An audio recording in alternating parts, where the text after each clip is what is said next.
Hello,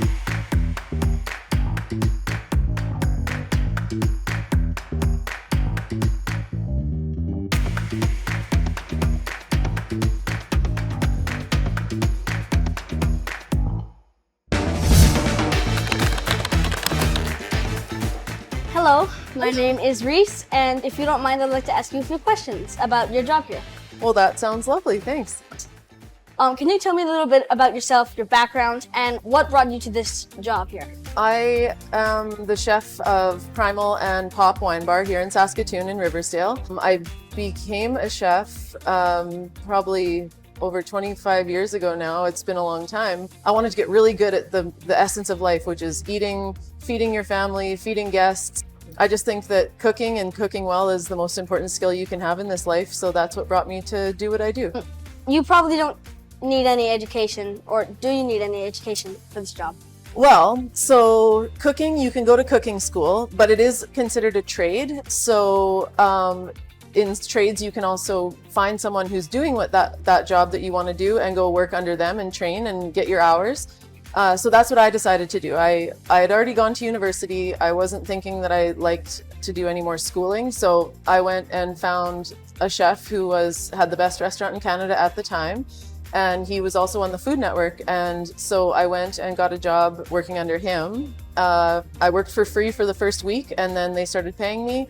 And I learned everything I know about cooking through working at different places. And so it was a really good way to do it for me. But how does this relate to the pork industry? With our restaurant, we get the whole pig and we butcher it down ourselves, and we don't waste a single part of the pig. So that's why I think pigs are a very magical thing, is because you can eat the entire animal. Nothing has to go to waste. So with the pork that we get, we use the cheeks, we use the tongue, we use the skin, we use the bones to make a stock and then turn that into a jus that's delicious, plus all the other good cuts like the bacon and all the good stuff. So, but nothing goes to waste at all. We get the whole thing and we process it all. So what would be your day-to-day activities in the kitchen? And you work in the kitchen, right? I do, yeah. I've worked in kitchens for a really long time. So during the day, we mostly do prep. So that's when we would be doing the whole animal butchery. We'd come in early on a day that we got the pig. We make sausages. That's a big part of my job here, is making sausages. At 3 o'clock, it's happy hour here at Pop. So then that's when the customers start to come in. So we start to actually do the cooking on the line here, and that's a big part of the job.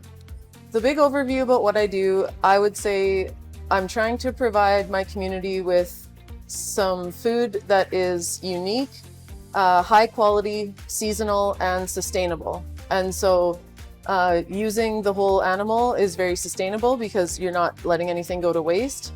And sourcing products from my garden and from other farmers that are in Saskatchewan is a very big part of that. Getting those products and treating them really well, and using our skills that we have as chefs to preserve those products. We have to preserve all of our vegetables that we're going to use for the winter. What is your favorite thing that's part of your job?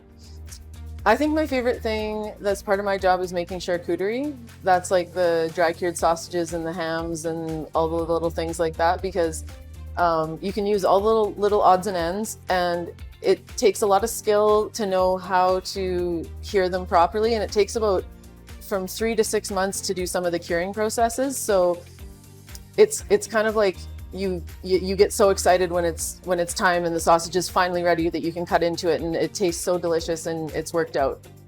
Somebody who's just finishing school, and say they wanted to become a chef like you and pursue this path, what would some advice that you give to them be?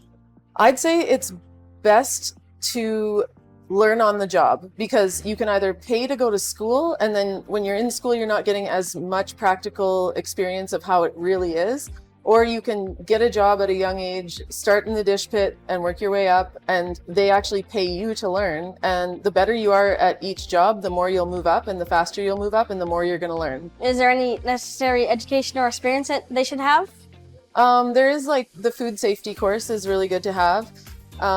But you can start working as a dishwasher and then you can get that later on. So really, that's how I would recommend to start, because even the best chefs in the world, most of them started in the dish pit, because you need to know how to do every job in the kitchen if you're going to be a chef, and you start at the bottom and work your way up. And the dishwasher is actually the most valuable person in the entire kitchen. Without a dishwasher, everything grinds to a halt. What if there's no more plates? What if there's no more pots? We always have to be dishwashing. So to be good at that is a very good base. And then you start doing prep cook work, and then you start working the line, and then next thing you know, you're chefing. Thank you for your time, Christie. It was so nice to meet you. Thank you. You too.